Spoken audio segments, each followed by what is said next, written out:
السلام عليكم ورحمة الله وبركاته.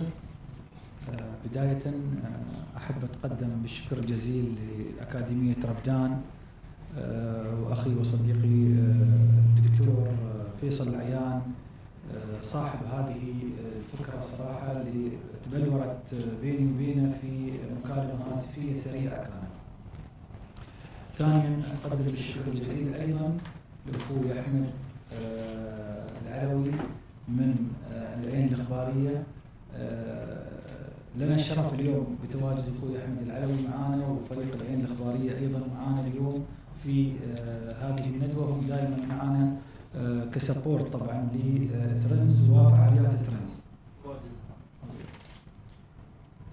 الزملاء الأعزاء، الحضور الكريم داخل قاعة السلام في مقر مركز ترندز للبحوث والاستشارات، متابعين حول العالم عبر مختلف منصاتنا الإلكترونية، السلام عليكم ورحمة الله وبركاته. يسعدني أن نرحب بكم جميعا في فعاليات هذه الندوة التي نتشرف بعقدها مع شركائنا في أكاديمية ربدان في ثاني تعاون بحثي مثمر بيننا.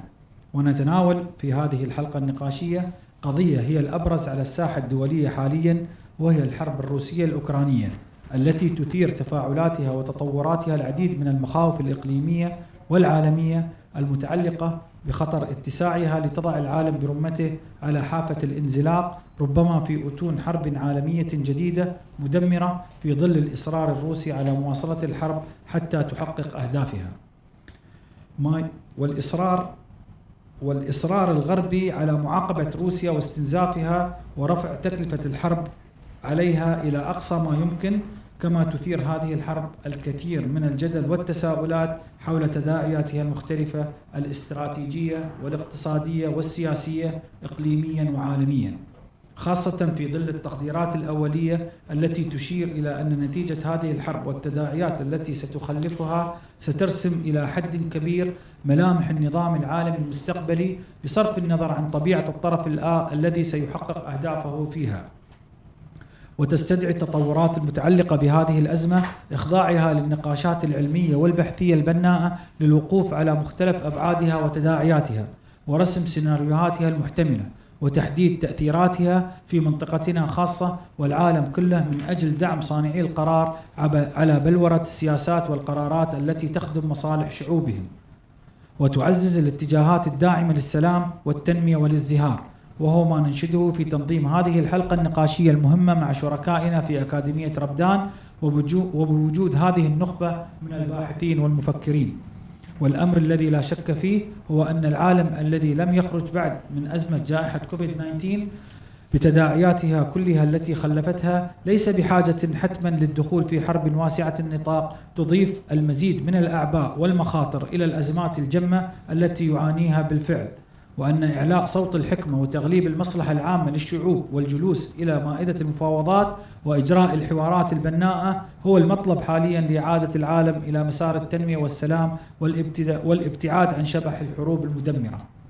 مرة أخرى أرحب بكم جميعا في مقر مركز ترندز للبحوث والاستشارات، وأتطلع للاستماع إلى آرائكم وأفكاركم البناءة، والسلام عليكم ورحمة الله وبركاته. Thank you, Dr. Mohammed Al-Ali. I will be delivering Dr. Mohammed's remarks in English, and then we will proceed with the session.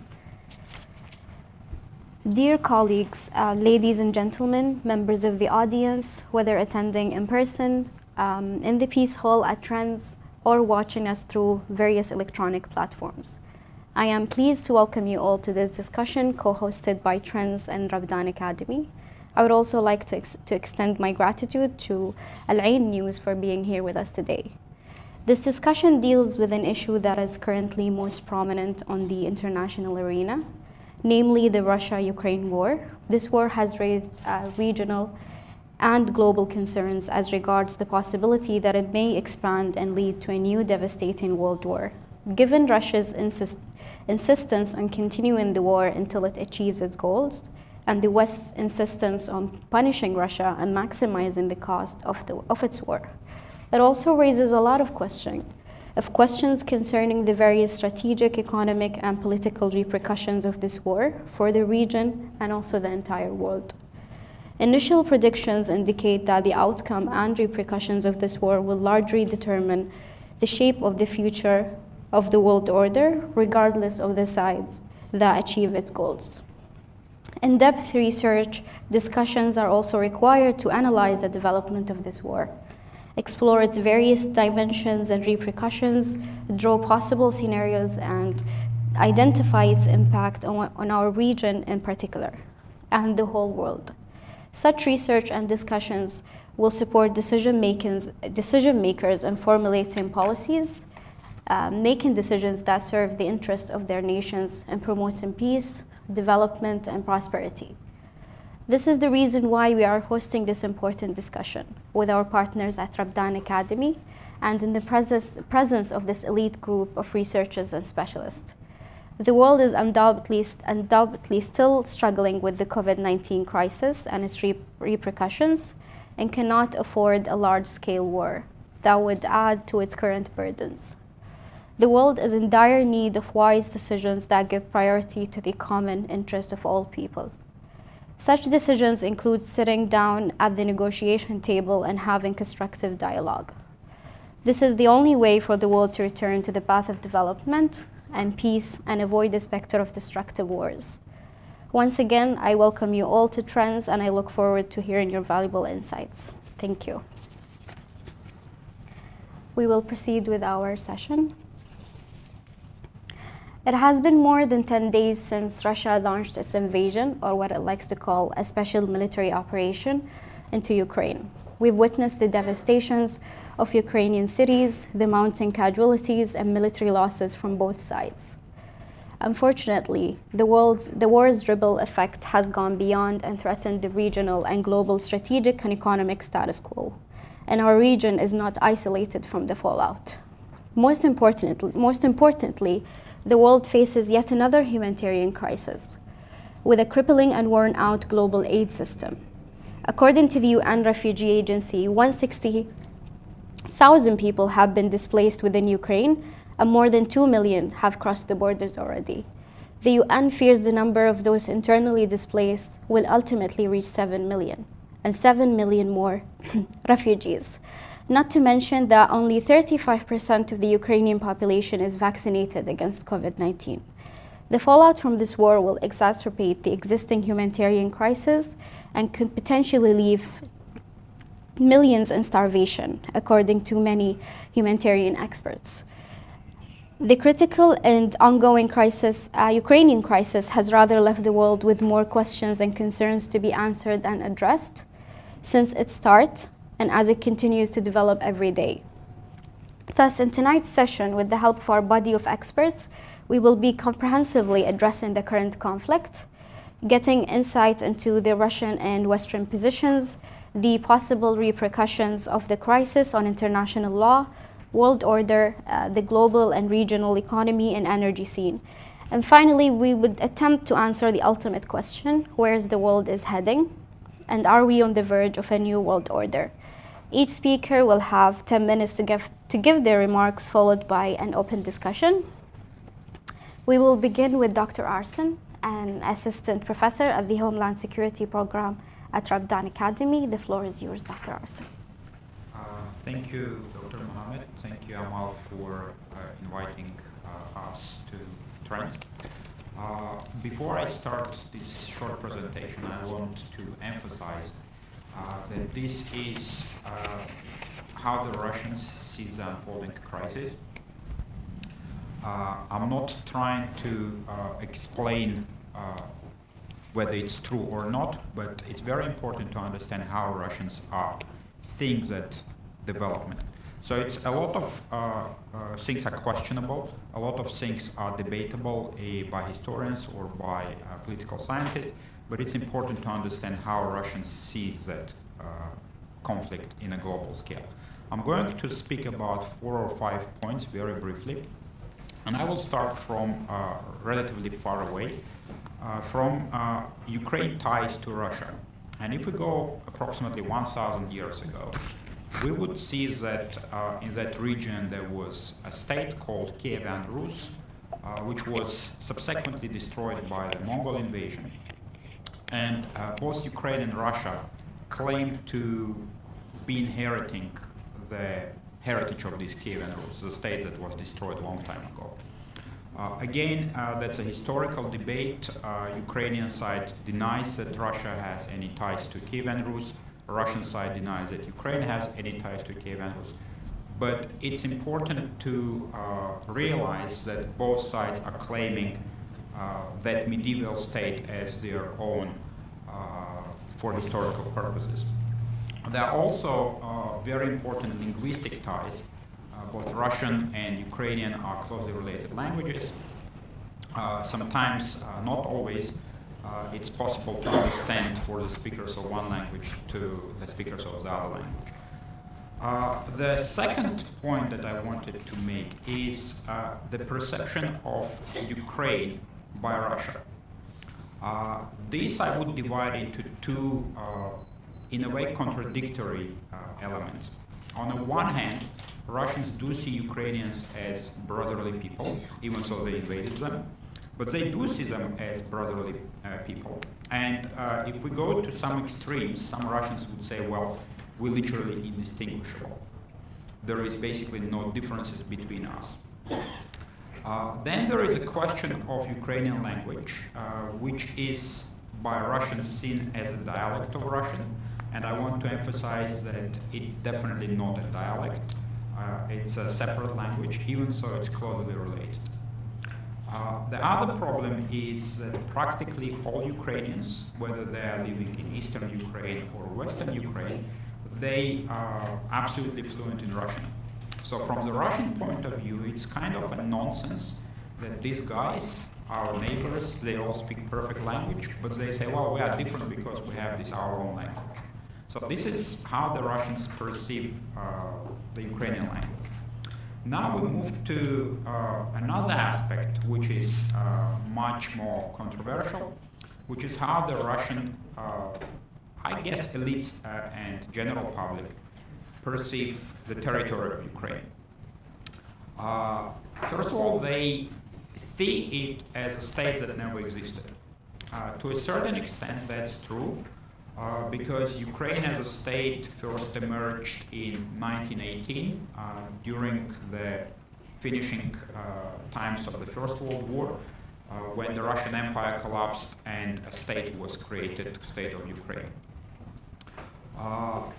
It's true that Ukraine didn't exist, but also what is true that some entities on that territory, on part of that territory, existed in the Middle Ages. This was a no man's land between the Russian Empire, between Poland and the Ottoman Empire, and it was sparsely inhabited, and there were people who ran away from Russia, from Poland, or from the Ottoman Empire who settled there, and they had some form of political organization, but that was not a state. Now the second point, which is being emphasized also by Vladimir Putin, which is the large parts of Ukrainian territory where the way he kind of puts it, were donated or were ceded to Ukraine by different Russian leaders. The first one was given by Lenin, by Vladimir Lenin, the founder of the Soviet state, in early 20s, when large parts of Russian-speaking areas of eastern Ukraine were attached to the territory of Ukrainian Soviet Socialist Republic. So this is seen as injustice, and it was perceived as, well, it's being given to Ukraine within the Soviet context, but ultimately it's very unjust. The second part, where the Russians are contesting the Ukrainian territory, is the territory of Ukraine was enlarged at the end of the Second World War, when parts of Hungary, Poland, and Romania were attached to Ukraine. So the Russians kind of perceive it, well, we fought the Second World War, we defeated the Germans, and we gave these territories to Ukraine. Then comes the issue of Crimea, which until 1954 has been part of Russia, but in 1954 the Soviet leader Khrushchev gave it to Ukraine. Again, it's a very big debate why it has happened. I suspect it was done for economic purposes, because Crimea economically dependent on access to Ukrainian territory. So in Khrushchev's mind, it was logical to give this territory to Ukraine because economically it was related. But Ukraine was conquered and populated by the Russians. So these are kind of the points of dissatisfaction in the minds of the Russian elites about the Ukrainian territory. Now let me move to the third aspect, which is how the Russian state perceives a threat. Again, it's a very large topic for discussion, but in a context of crisis in Ukraine, I would like to emphasize, and I very often bring it up to my students, that if you look at the Russian history, in the last 300 years, Russia has been invaded several times, and every single time it was invaded, the invasion came from the West. In 1812, it was Napoleon who came from the West. In 1914, it's the First World War, invasion by Germany. 1941, again, Nazi Germany. So basically, the Russians see threat coming from the West. And in their minds, it's absolutely vital to have a buffer. So if Ukraine becomes a hostile nation, that's absolutely unacceptable from the Russian point of view, because they don't have this buffer before the invasion comes in. Now, point number 4, we're moving closer to our times. I'll deal with the period after the collapse of the Soviet Union. And this is very much on Putin's mind. And you should kind of have in mind that Putin was a KGB officer stationed in East Germany. He witnessed the collapse of the Soviet Union, and he witnessed the withdrawal of the Soviet army. So in his mind, this is a very, very sensitive point. And it has to do with the NATO invasion. Again, that's a very, very big debate. There are some people who say NATO promised not to expand. There are some people who say that technically they did not promise to expand. But what matters here is how it's being seen by the Russian leadership. And the Russian leadership sees several kind of stages in which NATO expanded. The first one is 1989. When a number of East European countries became members of NATO. That was kind of not very pleasant, but it got accepted. The second stage was in 2004, when few more East European countries became part of NATO. That again was not very well received, but it was accepted. And then we come to where the Russians are starting to react to that. In 2008, there were debates about further expansion of NATO, and two countries were mentioned. It was Georgia and Ukraine. And in 2008, there was a war between Russia and Georgia. The war that was provoked by Russia, but started by Georgia when they attacked the Russian peacekeepers. The Russians were probably very happy that that happened. They moved in and they annexed two breakaway territories, basically preventing Georgia from joining NATO. In this context, we should see what happens in Ukraine. Ukraine wanted to become part of NATO. It resisted it as long as there was pro-Russian government in Ukraine. However, in 2014, when pro-Russian president of Ukraine refused to sign a treaty with European Union, there was a popular demonstration in Ukrainian capital.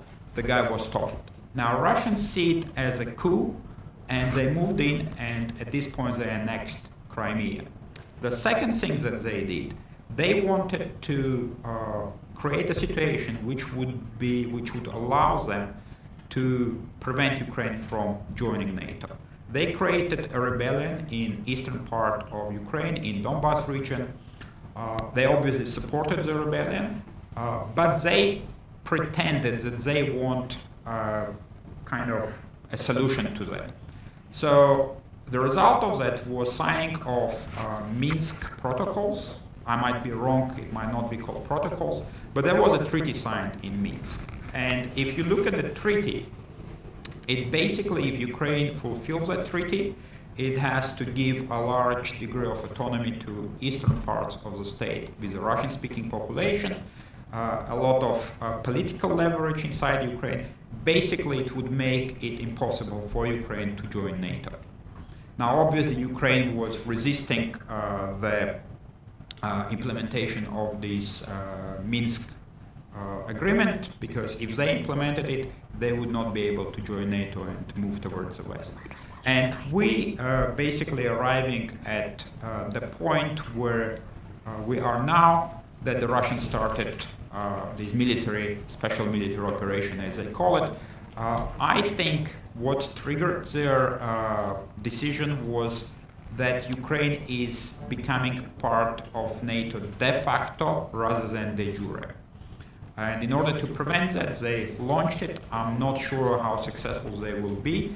But I can tell you one thing, that in terms of their goals and in terms of what it matters for Ukraine, it's definitely a very defining moment for Ukraine. If they are able to resist it, that's a state founding miss for the Ukrainians. They will be actually proving that these territories were not just given to Ukraine by, Stalin, Lenin, and Khrushchev, but they actually fought for these territories. For the Russian point of view, I don't see how Putin is able to back off and negotiate anything. He might be defeated, but I think he put himself in a situation where he cannot back off.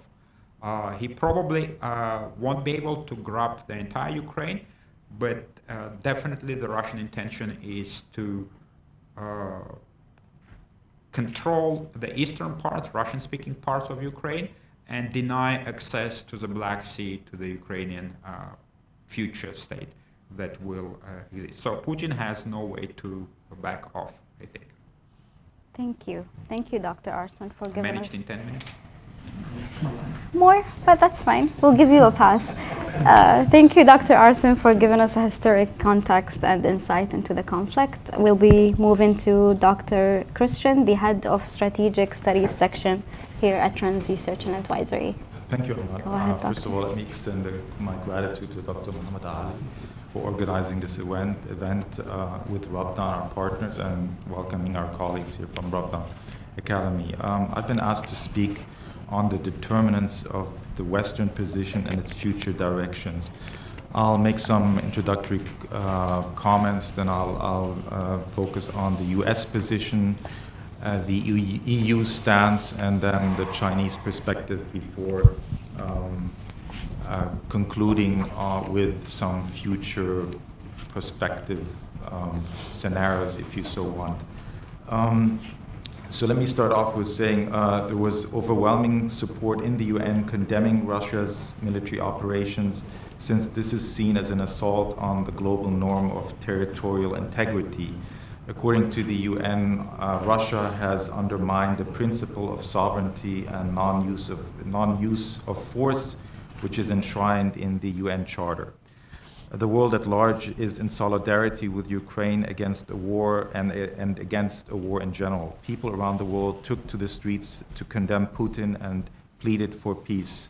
100,000 were present in Berlin, 80,000 in Prague. There were similar protests in Spain, Rome, London, and even in Russia itself, where the police detained 1,700 people in anti-war protests in various cities.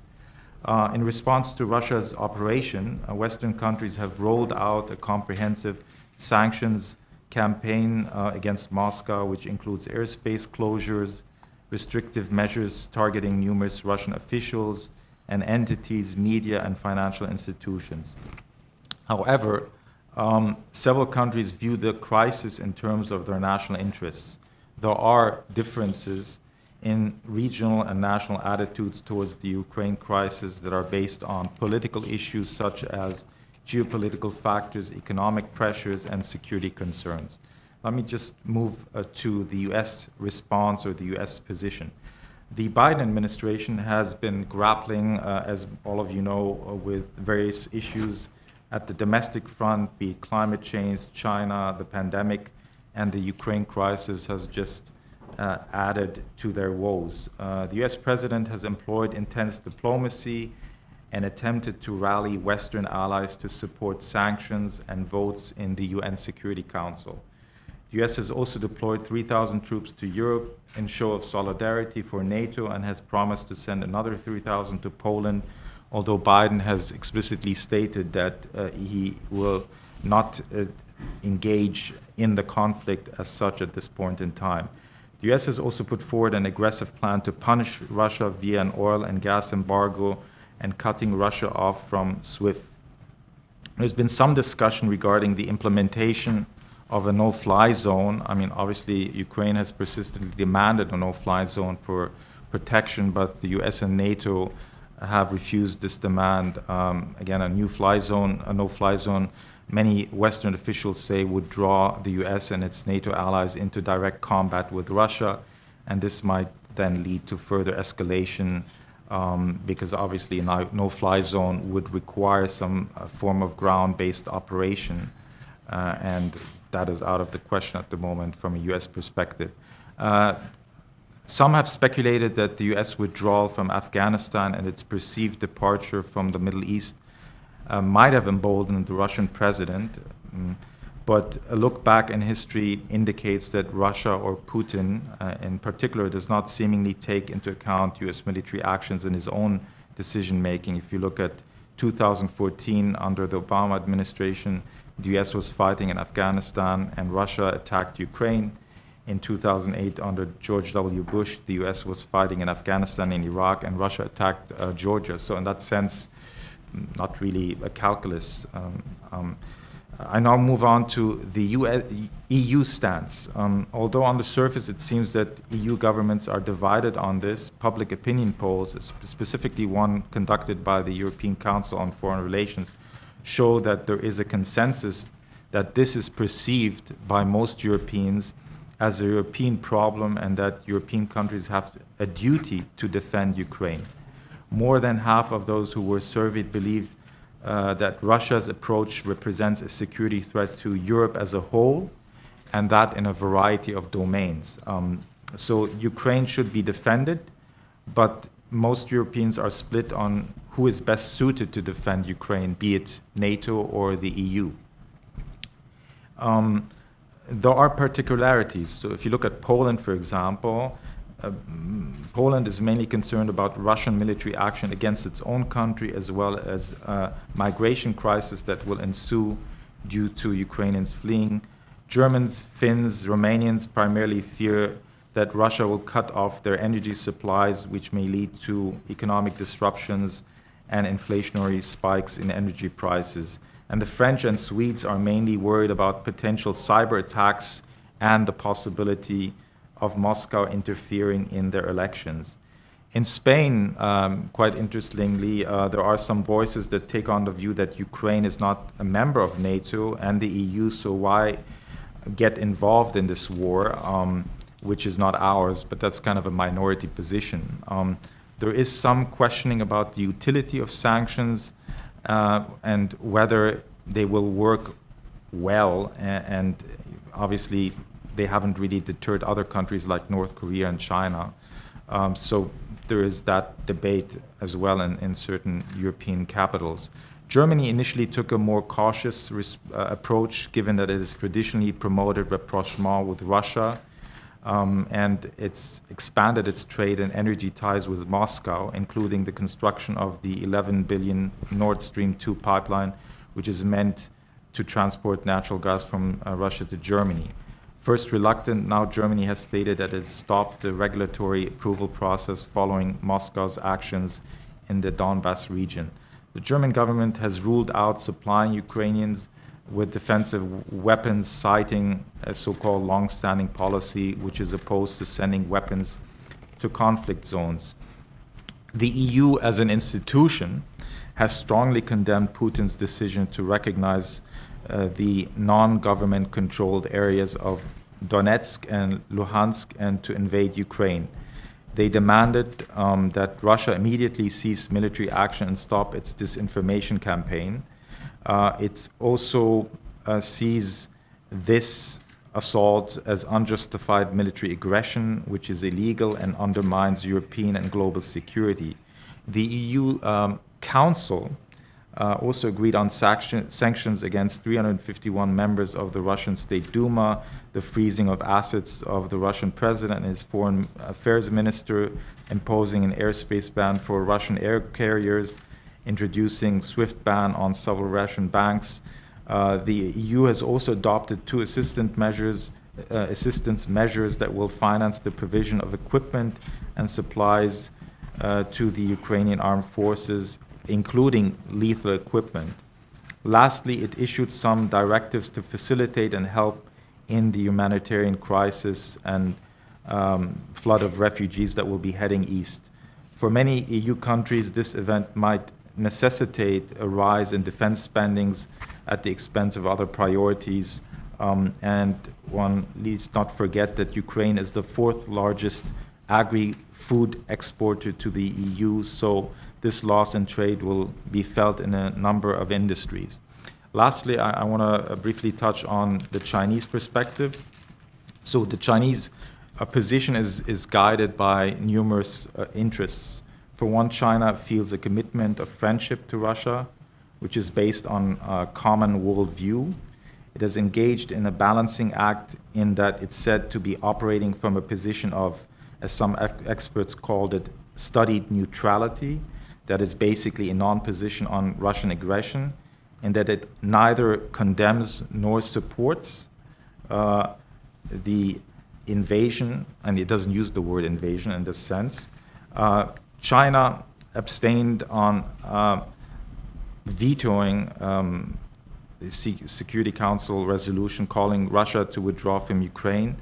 Recently, China has also claimed to stand by the principles of territorial integrity and sovereignty in some of its statements. Then again, Beijing has lent moral and political support to Russia and has embraced the Russian narrative that its actions were the result of legitimate security concerns provoked by NATO's eastward expansion.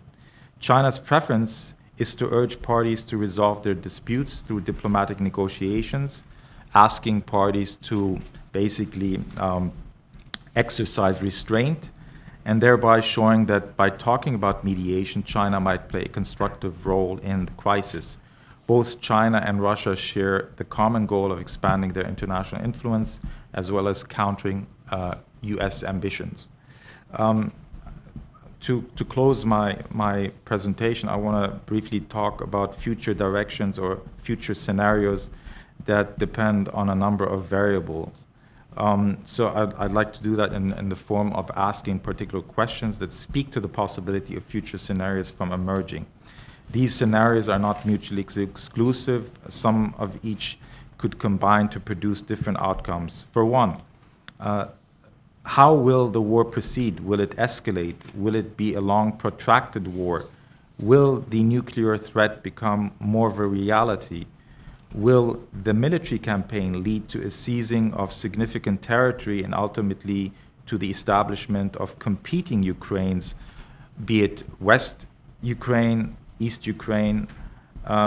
Further to that point, one would have to consider the military calculus that depends on the performance of Russian forces, the morale, the logistics, and Ukraine's resolve in fighting back. Can Russian troops conquer all of the territory and actually control it, considering a possible effective insurgency by the local population? Another important consideration is, will sanctions somehow impact the Russian economy that might lead to a change in policy? May China and Iran assist Russia in circumventing sanctions? Might supply shortages and sharply falling incomes influence domestic support for the war? Lastly, will Russia's actions in Ukraine provide an impetus for European militaries to build or enlarge their lagging capabilities? Will NATO countries reinforce NATO's eastern flank to protect against Russian activities? However this plays out, the world has changed. It will not return to the status quo ante.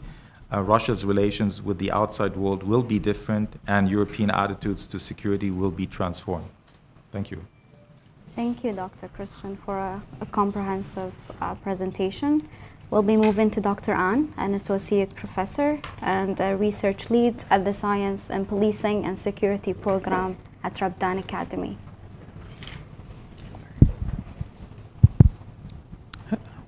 Yeah, you can hear me. Salam alaikum.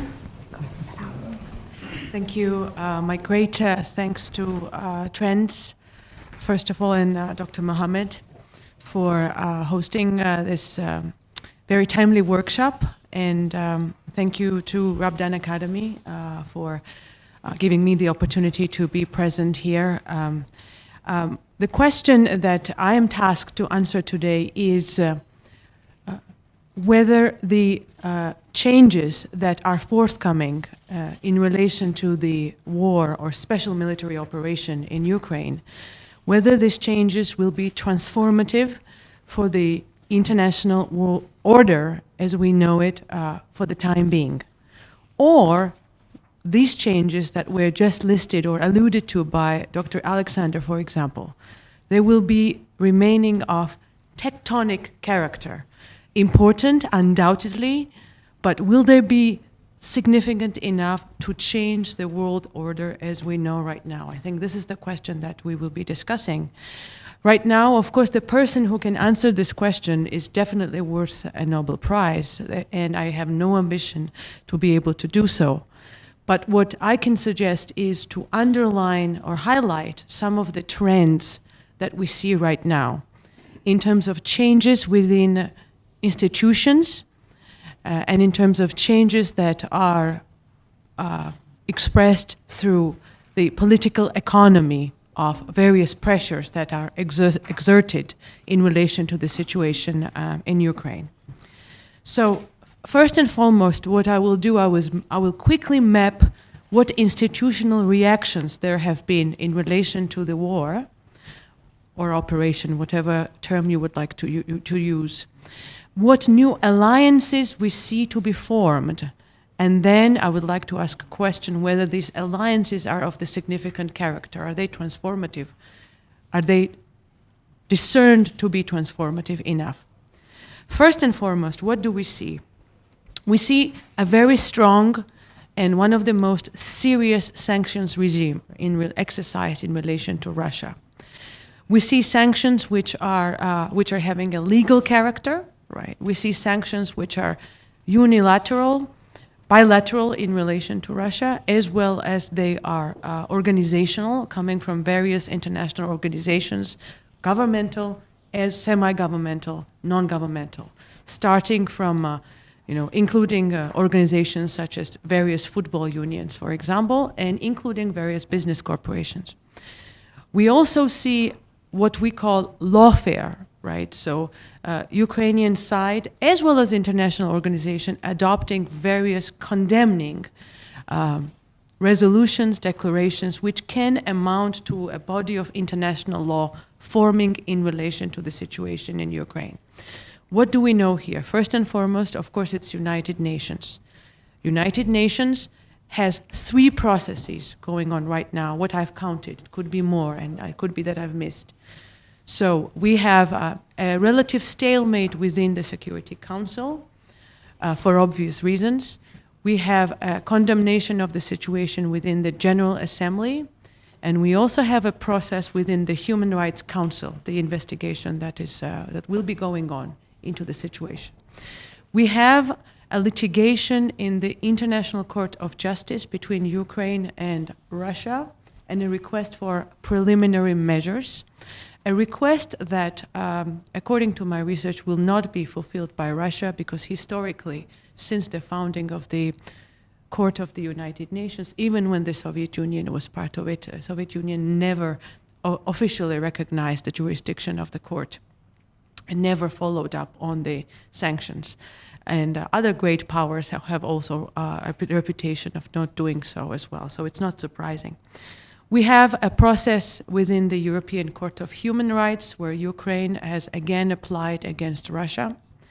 We have a process within various international organizations, for example, Interpol, where Ukraine has requested for Russia to be expelled, and where Interpol has said that it's not an easy matter, right? Legally speaking, these things have take time and quite sophisticated and complicated procedures. So we have, of course, we have a process within the European Union, individual as well as collective reactions to the Russian action. That's in terms of various legal and institutional reactions. What do we have in terms of emerging and interesting, noteworthy alliances? We have a very interesting reaction to Brexit. So somehow it seems that Brexit, which was so significant recently, does not make that much of a sense anymore, because UK has found itself in a very, very different situation. And as we see, United Kingdom is actually very seriously engaged in the processes in the continental Europe. We also see processes within the European Union.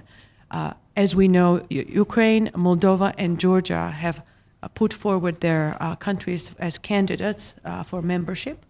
And we will see processes that are taking place quite speedily. I would say, and as we see from reports and assessments, candidacy is likely, but membership, of course, is a tough and very, very long process. What we also see is a new possible military alliance in Europe. Experts write about possible union or collective action between Poland, Ukraine, and UK. And that was initial reaction in relation to the lack of speedy action from NATO in the very beginning. We also are watching very interesting developments in the East in terms of joint naval exercises between China, India, and Russia, something to definitely watch for. And we have to pay attention what will happen to the nuclear deal, and whether a nuclear deal will somehow come into play in relation to pressure on Russia. But are all of these, of course, all of that is very important, coupled alongside very serious economic implications and implications on disadvantaged, marginalized people that do not comprise the middle class in the world. They are the ones that are already feeling, and I'm originally from Georgia, I can tell you firsthand, the impact of high prices on everything, including oil and shortage of agricultural goods. But are these changes transformative enough?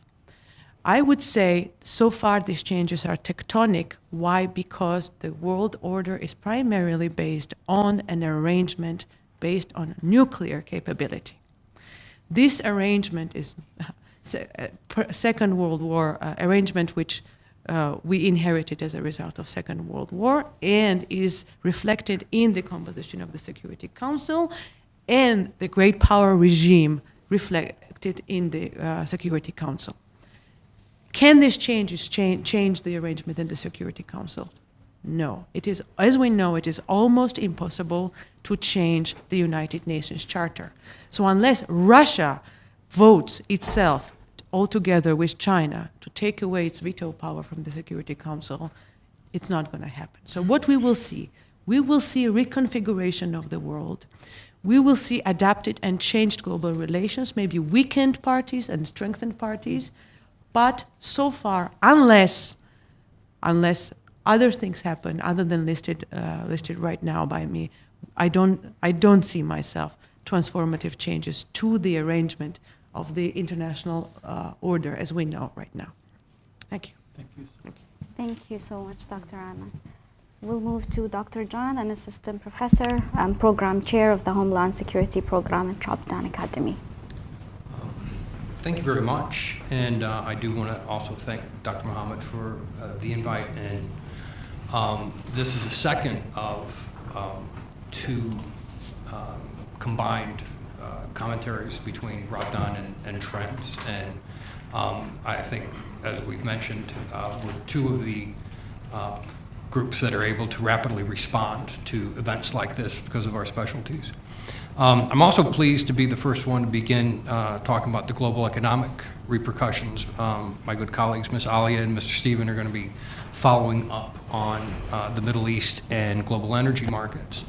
And it's a good place to begin with the effects of economic sanctions on Russia, which began in a very targeted manner. And I want to focus on two specific strikes that the global regime has been sanctioning. But a couple of things to remind us of what's the point of this in the first place. It's to detract from the Russian government's ability to prosecute a conflict and affect their foreign policy on a global stage. And what's the effect and what can happen here? Some reminders that my colleague, Dr. Arsen, had brought up with regard to Russian history. Let's remember what happened with the collapse of the Soviet bloc in 1990. The Soviet Union and the controlled economy, which was propped up with an artificial dual currency system, had over 100% inflation rates over 5 years, peaking at 1,500% inflation. GDP fell by 40% between 1990 and 1998.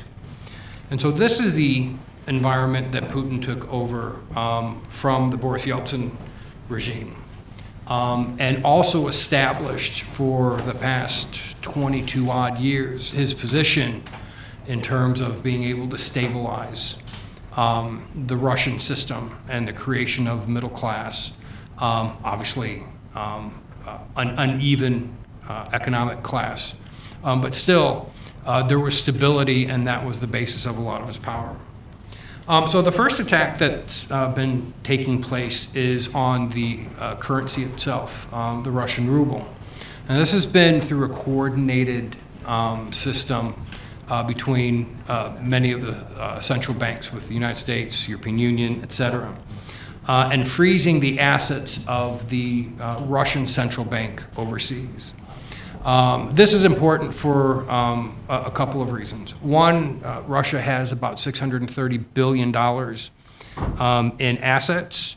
Approximately, let's see, what do we have? 300 billion are in securities, so we can't use those immediately. 150 billion are in currency deposits, which are held overseas. And only 130 billion are in gold bullion, and that's the only foreign reserves that are held within Russia itself, and that can't be rapidly utilized to fund the economy. So the main target is the 150 billion in currency deposits, which are held overseas. And those are held overseas for a very simple reason. They help in terms of trade. But it becomes very difficult to liquidate anything else. The foreign reserves help the value of the ruble. And so when you wake up one day and it costs your factory three times what it did the day before to produce something, that's going to create a major problem. And if you can't access these funds that you're holding overseas, then you can't control the value of your goods. So centralized intervention is necessary, but you can't access any of your other balance sheet because it's illiquid, and it's been captured by these other banking institutions. Russian interest rates are up to about 20%, while the ruble-US dollar exchange has already collapsed 70%. Basic math then, which we won't get into GDP numbers, but the Russian economy is down about 70% already. Now, this is an artificial shock through the economic sanctions, but it's real nonetheless. This is pretty cataclysmic in terms of trade, because Russian trade is also uneven. It's not like its trading partners where it has deficits and positive aspects are balanced. For example, its top trading partner is in China, but China's top trading partner is the United States. So there's no quid pro quo for economic aid. I know there's plenty of things to say about the flow of oil, natural gas to Europe, and how that relates, and my colleagues coming up are going to be commenting on that. The second thing that I want to focus on is the attack on the payment rails via SWIFT, and Russia's ability to engage in trade and money movement, and why this is important. I think the reason SWIFT becomes a problem for Russia is that it cannot move its funds overseas. Now, they may have already been sanctioned, but it cannot move anything that it controls. Now, SWIFT does not move the funds itself. All it is a standardized messaging system. Technically speaking, if the Russian central bank wanted to email a bank where its funds were being held overseas, it could go through that process, but the due diligence and the verification system make trade and everything very, very slow, and that's one of the reasons why the SWIFT system essentially exists. If you're trying to compare this to anything, the SWIFT system probably has 30 times more there's about 30 million transactions, messages per day taking place in SWIFT. And that's what allows the speed of the global economy to take place. So if the Russian banking system can't control its assets overseas, what happens? It's a classic run on the bank. It can't provide money to its depositors who are coming in. The banks are becoming insolvent. We've already seen Esper Bank essentially collapse, at least in its non-Russian markets, but I think it's only a matter of time before it can't be propped up anymore. There's been an offer of 20% interest rates on bonds, et cetera, to try and float the economy to gather investors, but it's really too little too late, especially when the economy's collapsed so quickly. And finally, like I said, this is one of the problems with the Putin narrative about stabilizing Russia and stabilizing the economy, particularly as the powerful have also begun to lose control of their funds overseas. So why is this important also? So out of the top 20 economies around the world, Russians have the vast majority of their wealth, especially in the top 1%, so to speak, held overseas in terms of real estate, trade, anything that's gathering some type of value and growth. Whereas, for example, the United States wealth, less than 1% is held overseas. So being able to go in and freeze those assets also has a severe effect on the Russian economy, as well as the Putin regime's ability to gather some type of investment and move it around. There are some options that we're keeping an eye on, and I think are going to be useful in the long term, because this idea of fiat versus cryptocurrency is raising a lot of interesting issues in terms of what decentralized finance could do. When fiat currency is going to be frozen by central banks, there can be an alternative. And we're starting to see a little bit of movement in that. And I think over the medium term, say the next 3 to 6 months, it'll be interesting to see if there has been any movement towards some type of alternative remittance system or finance system that can beef up the economy outside of the SWIFT and the global central banking regime. With that, I'm going to close out my remarks, and I will turn it over to Ms. Alia. Thank you, Dr. John. We'll move to Ms. Alia, an economic researcher here at Trends Research and Advisory. Go ahead, Alia. Assalamu alaikum. Thank you, everyone. Thank you, Dr. Muhammad and Amal, for that introduction, and Dr. John as well for setting it up for me. The Russian-Ukraine crisis comes as the latest of a series of unfortunate events to hit the global economy, to say the least. The 2018 recession was followed by a global pandemic. That was followed by a slow post-pandemic recovery, and now we're hit with this crisis. As Dr. John elucidated, it is safe to say that the sanctions on Russia came as a macroeconomic shock with far-reaching implications that were felt across the globe, and that includes the so-called MENA region. But as with all shocks, and as best exemplified by the outbreak of COVID-19, the aftermaths are asymmetric. Some countries will naturally be more vulnerable than others, and even within those countries, it is typical for households to react differently to these crises. When it comes to the MENA region, we have to remember that the geography is huge. It covers the notoriously oil-rich Gulf states, the Mediterranean-facing Levant, and even the recently turned politically tumultuous North African states. And of course, because the MENA is not a monolith, the impact of the Russian-Ukraine crisis is dispersed asymmetrically across this region. And so this is where I'll situate my analysis today. It is on the recognition of the heterogeneity of this impact. And accordingly, there are two main repercussions for the different players that are situated within the MENA region, as I see it. The first one is the mechanism through oil, and the second one is through wheat. Is this better? Okay. All right.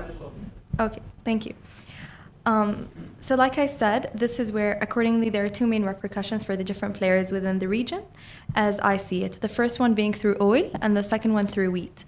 And the oil and wheat are the two most important Russian exports currently being compromised by the conflict.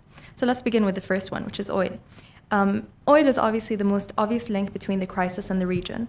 When the EU, the UK, and later the US and Japan issued sanctions on Russia late last month, their actions, as well as the instability derived from the conflict, affected the international markets, the energy markets specifically. In 2020, Russia was the third largest producer of oil after the US and Saudi Arabia, exporting around 5 million barrels of oil per day. However, the sanctions imposed in February upset the markets, causing a price hike.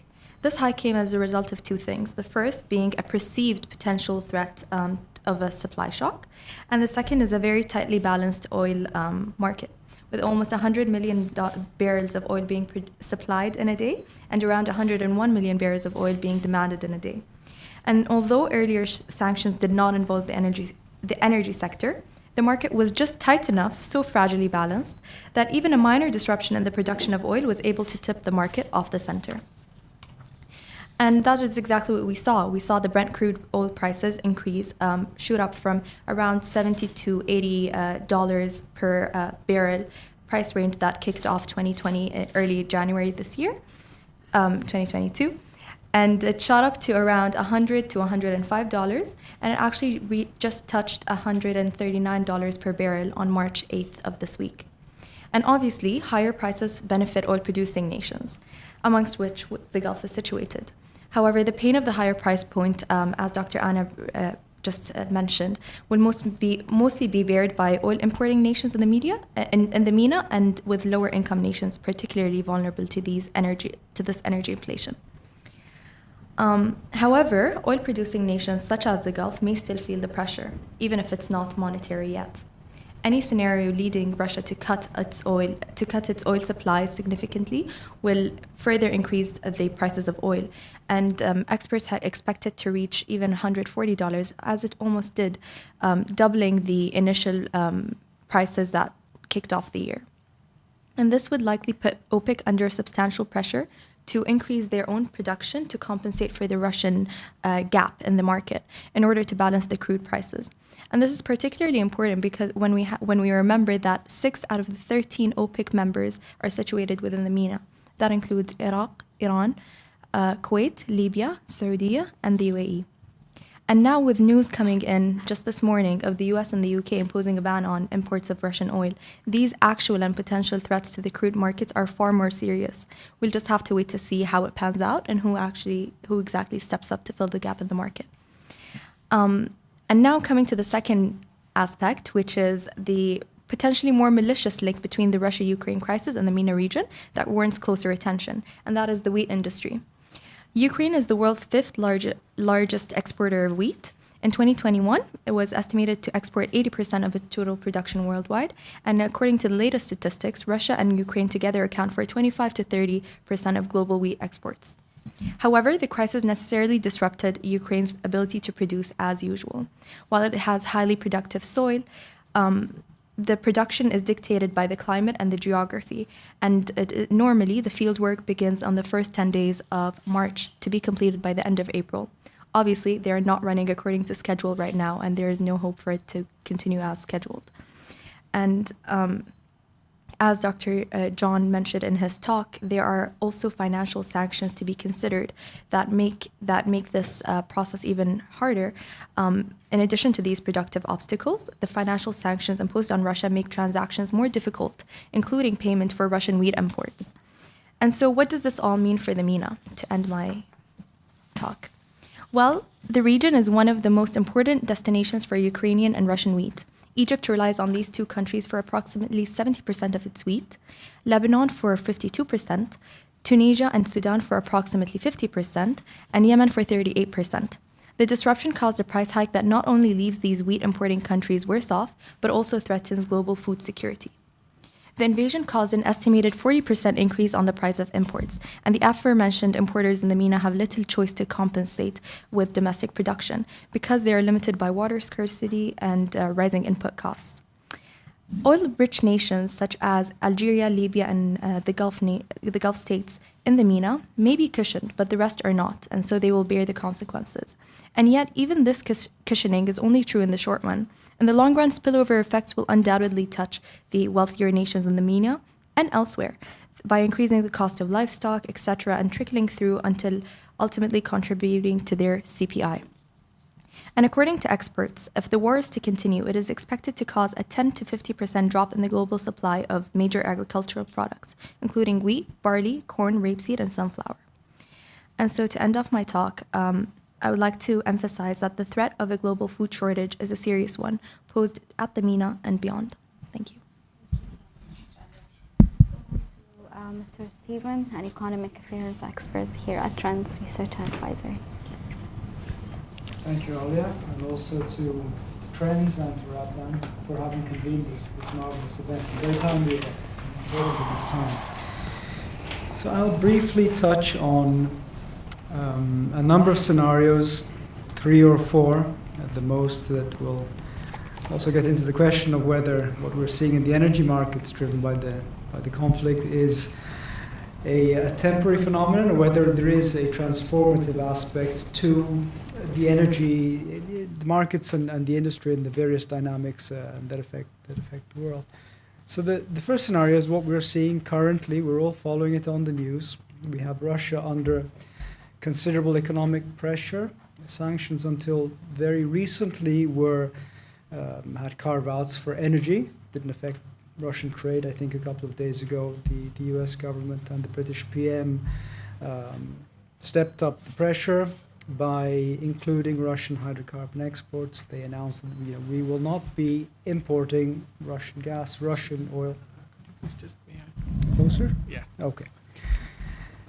So that was a ratcheting up of the previous economic, broad-based and broadly supported sanctions. Now,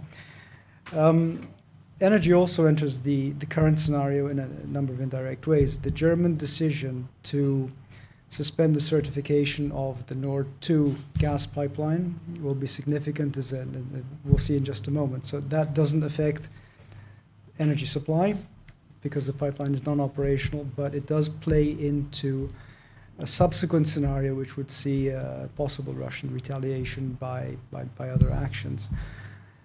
The final manner in which energy is highly relevant to the current scenario is, of course, the market reaction. We've been seeing energy markets price in since January, actually, since the character of the troop buildup and other factors made it clear that something was potentially happening.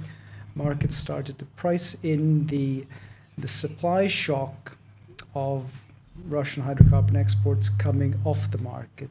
My colleagues have already mentioned, Alia touched upon this, the second largest exporter of oil and gas globally, about 5 million barrels per day of crude, 2.7 million barrels per day of refined products, so petrol, naphtha, feedstocks, diesel, jet fuel, and so on. So around 7% globally on 100 million barrels per day, and potentially a huge supply shock if that were to come off the market. So markets have been pricing that in, and we've seen the escalation touching $139 per barrel on the 7th or 8th of March, when Secretary Blinken of the United States announced very intensive discussions with Europe. And this is significant, with 27 countries in Europe, about potentially extending the sanctions to include energy. So that caused the spike of $139 that we saw on Brent crude. The second scenario would represent very simply an extension of the current US and UK position to the European bloc. It isn't a done deal, so to speak. Doesn't seem imminent for reasons that we'll get into in just a second. But the argument on the table was to extend the block on Russian hydrocarbon, so gas and crude oil exports to European countries. No more Russian cargoes from the Black Sea purchased by Europe. Now, that would get us, conceptually at least, closer to the supply shock, the millions of barrels per day being taken off the market. The issue with that is, if it were to come to pass, and we'll make no judgment on that, but if it were to come to pass, the global energy system would be faced with the prospect of coming up with spare capacity of, roughly equivalent to that which would be taken off the markets by energy sanctions. So several million barrels per day. Does the capacity exist? It does exist, but it can't come online quickly. That's the problem. OPEC probably have 1 million or 2 million barrels per day of crude, but to produce it isn't trivial. There has to be some investment upstream of that time period. There are various operational factors. COVID has affected that as well. And it isn't clear that they could do it. If they were able to do it, it would take, in any case, a few months. Similar timelines with maybe a bit shorter with US shale, about 1 million barrels of spare capacity available there, but not that quick. The other two major producers, Venezuela and Iran, currently involved with sanctions, so there's a political aspect to that. Sanctions would have to be revisited, partially lifted, and so on. But also in their case, the volumes are smaller, 500,000 barrels, 0.75 of a million in the case of Iran, perhaps a little bit less in the case of Venezuela. It takes time. So markets have already priced that in. And I think that we're seeing a major problem for the global system, and also for Europe, which depends on those Russian exports very substantially. The third scenario is very similar to the second, with the exception of a potential Russian retaliation against the German decision to suspend the certification of Nord Stream 2. Now, as we're all aware, there's an existing pipeline, Nord Stream 1, the first one. It pipes an enormous amount of gas into Germany, 55 billion cubic meters per year on a total of 150 or so billion cubic meters a year coming into Germany. So the threat which seems to be on the table is taking that gas offline immediately, which would cause literally at the flick of a switch a very, very big problem for Germany and for the larger European economy, which depends greatly on gas. There aren't many good alternatives there, because European infrastructure is mostly pipeline based, and we're set up that way. Not only Germany, but also Italy, Poland, Austria, Greece depend very much on Russian gas. So in that case, there would be another immediate energy shock to Europe, which would, there simply isn't any quick capacity available to absorb that shock. So we would see a price spike in the case of gas, and we would see some very negative effects for European industry, manufacturing, heavy industry, and transport, of course, and throughout the entire economy. So those are the three scenarios that I wanted to cover from a market point of view. In the slightly longer term, are these various dynamics going to play into anything transformative in terms of the global energy? The global energy mixes the various energy policy and also other aspects. A couple of points here. I think that Europe has realized that depending on a concentration of energy supply which comes across its border is possibly not a very wise long-term idea. I mean, that has been more or less demonstrated. Just the threat, right, has sent markets into turmoil. It's sent governments scrambling to organize alternative, expensive and time-consuming infrastructures to have alternatives, containerized LNG and so on and on. So it's also that on a policy level. It's probably also accelerated the drive towards renewables to some degree. Hydrogen's been spoken about. Ramping up renewables deployment is another idea. The final possible dynamic which has changed is that energy policies would wisely return to favoring energy security and energy independence, which is what the United States did in 2008 with the Obama administration. And they did it very quickly by producing very large volumes of shale. So that could be, and is likely to be, another effect of the current situation. It isn't transformative in a pure sense, but it's a substantial change. We hope it's not at the expense of climate change and sustainability and other factors that have become very important over the past few years, but it might be. It might be because resources have to be allocated where priorities exist. So with that, for now, I'll end my remarks and hand over to Dr. Ollie as the next speaker. Thank you. Thank you, Doctor. We'll go to Dr. Ollie, an assistant professor at the Homeland Security Program at Rabdan Academy. Go ahead, Doctor. Many thanks, and let me also start by thanking Dr. Mohammed and Trends for the great opportunity to speak here in this roundtable discussion. It's always the fate of the last speaker to see many of your points, key talking points already discussed, but I will summarize some of those key issues that I also identified there and also raise some important additional comments on those issues.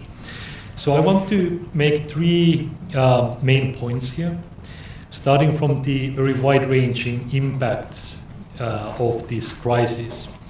My second point will be about the escalation potential, which is indeed very real. And lastly, about international security order, which indeed is in great flux right now.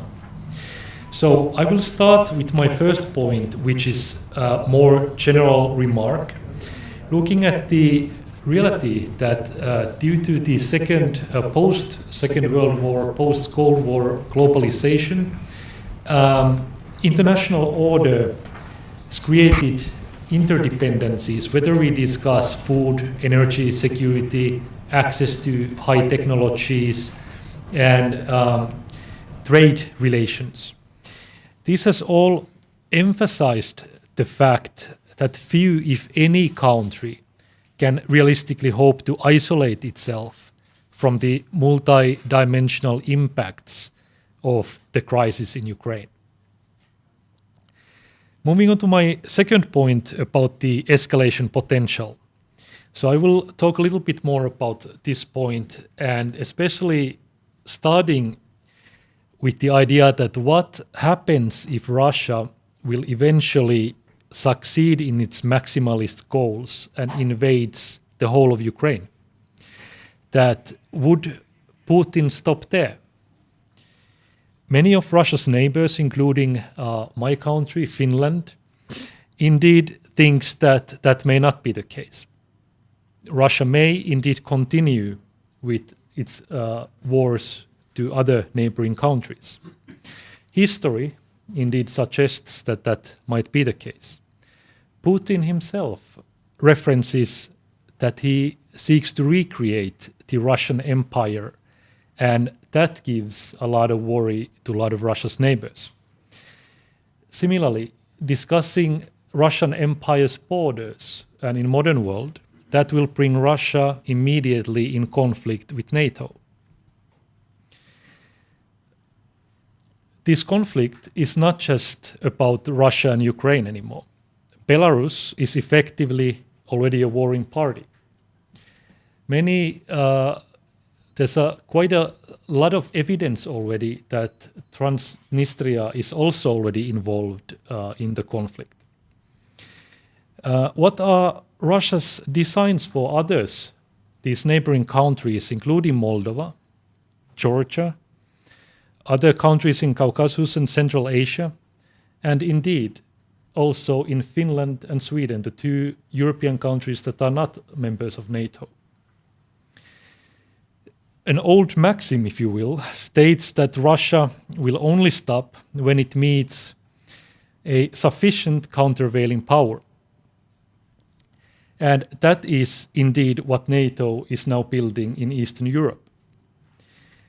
What Putin tried to achieve with the invasion of Ukraine, to ensure that Ukraine won't be part of NATO and that NATO would not indeed expand to Eastern Europe, it seems like that Putin might have achieved the opposite. That now NATO is indeed building military forces around that region in Eastern Europe, with already more than 100 combat aircraft in Eastern Europe, substantial number of American forces, and NATO already having activated the very rapid reaction forces that include some 40,000 plus troops.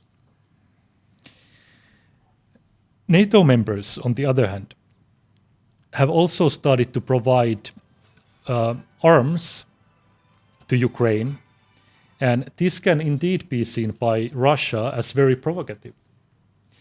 These equipment have included primarily various types of anti-tank weapons, shoulder-launched surface-to-air missiles, still in a way understood as small arms, if you will.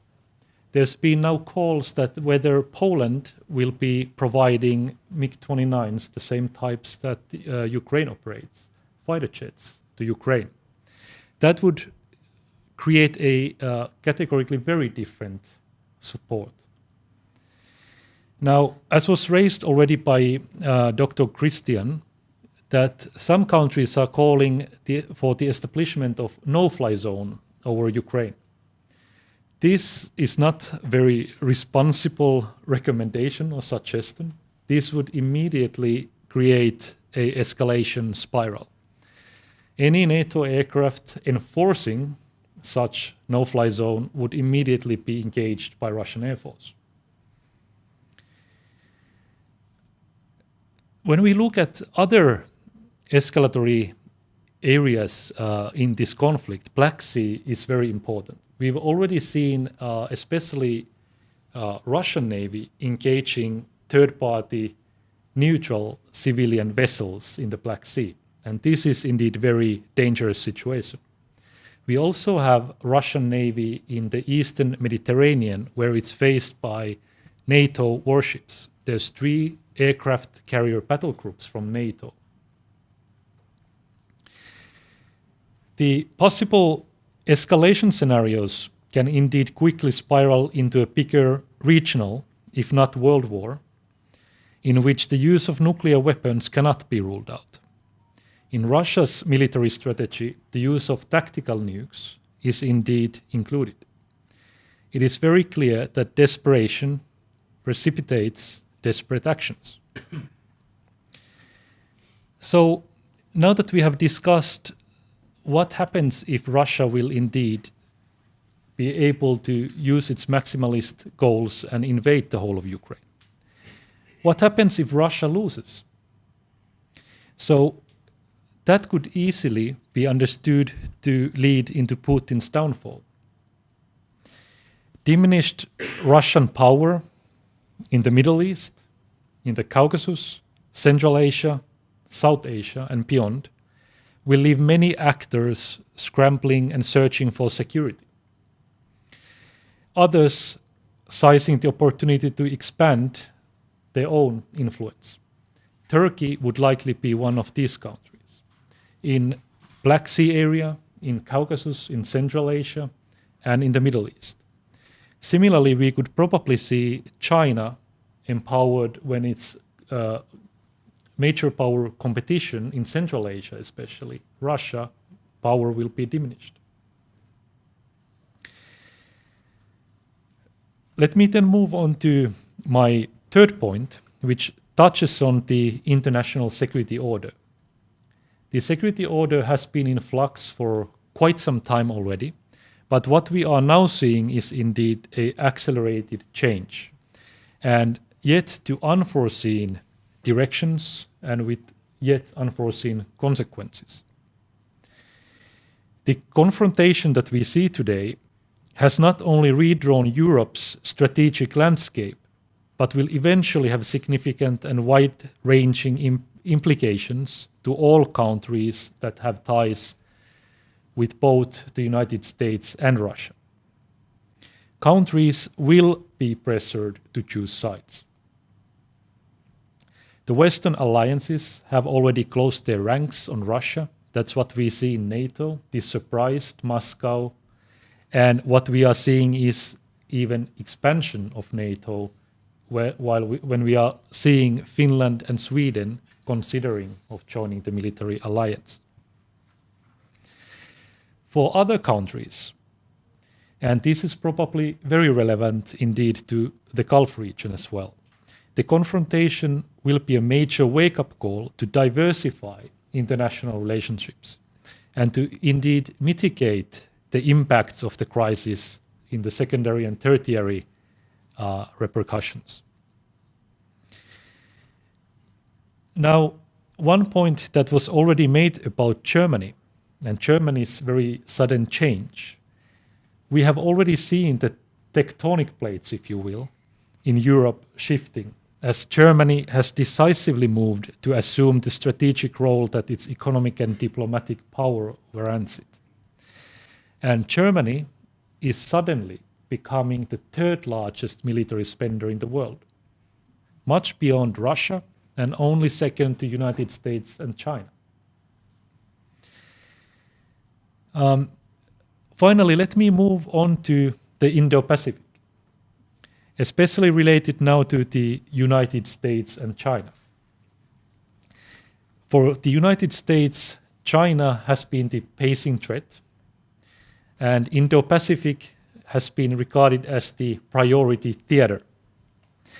But with the continuing crises and conflicts also in this region, and now we see interstate conflicts back in Europe, America is continuing to be distracted away from its so-called priority theater, which is the Indo-Pacific.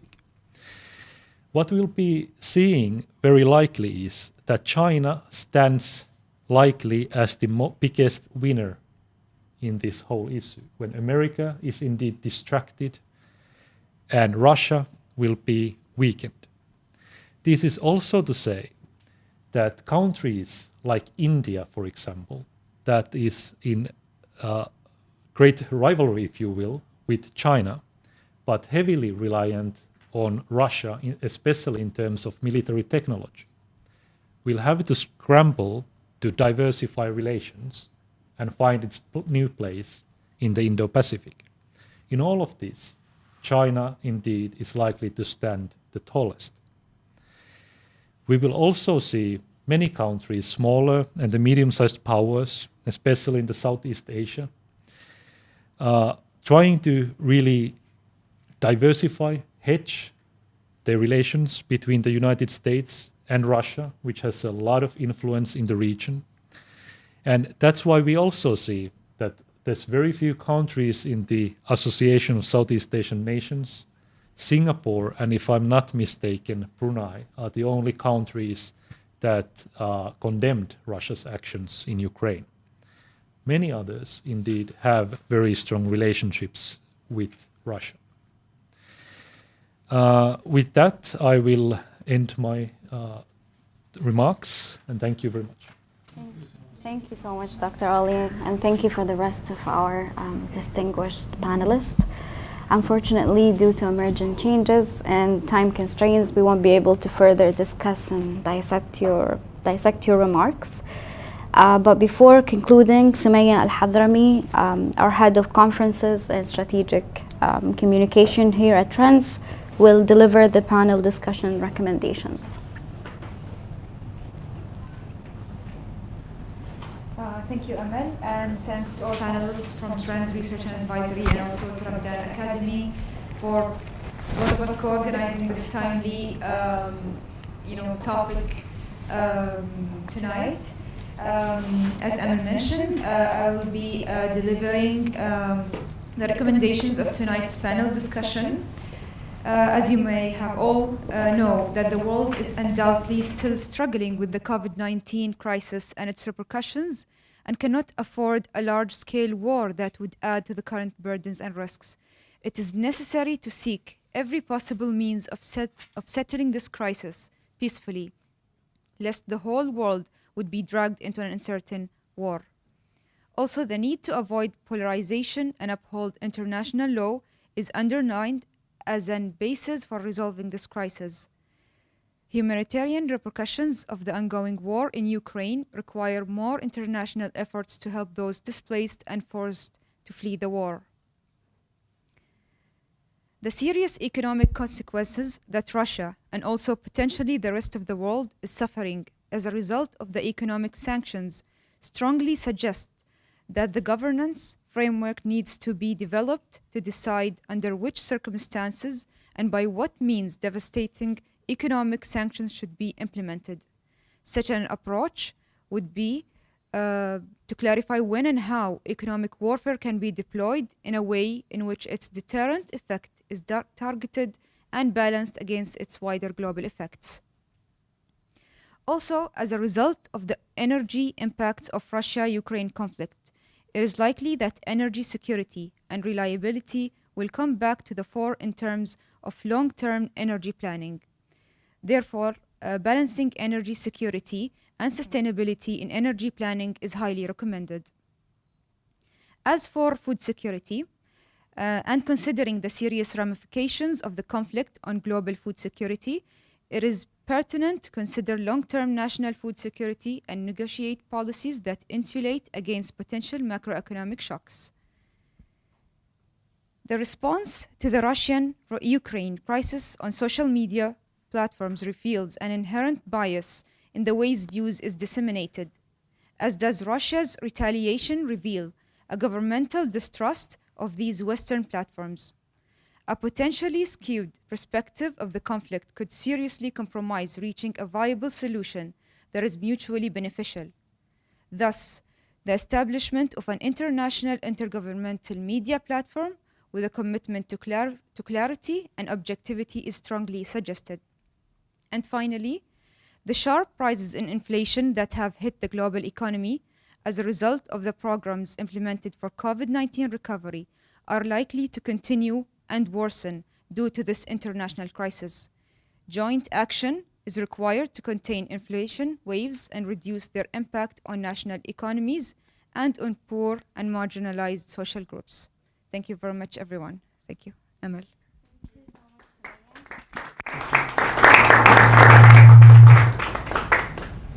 Again, I would like to thank our distinguished panelists for an enriching and timely remarks, and everyone that has tuned in. Thank you, everyone. Thank you so much.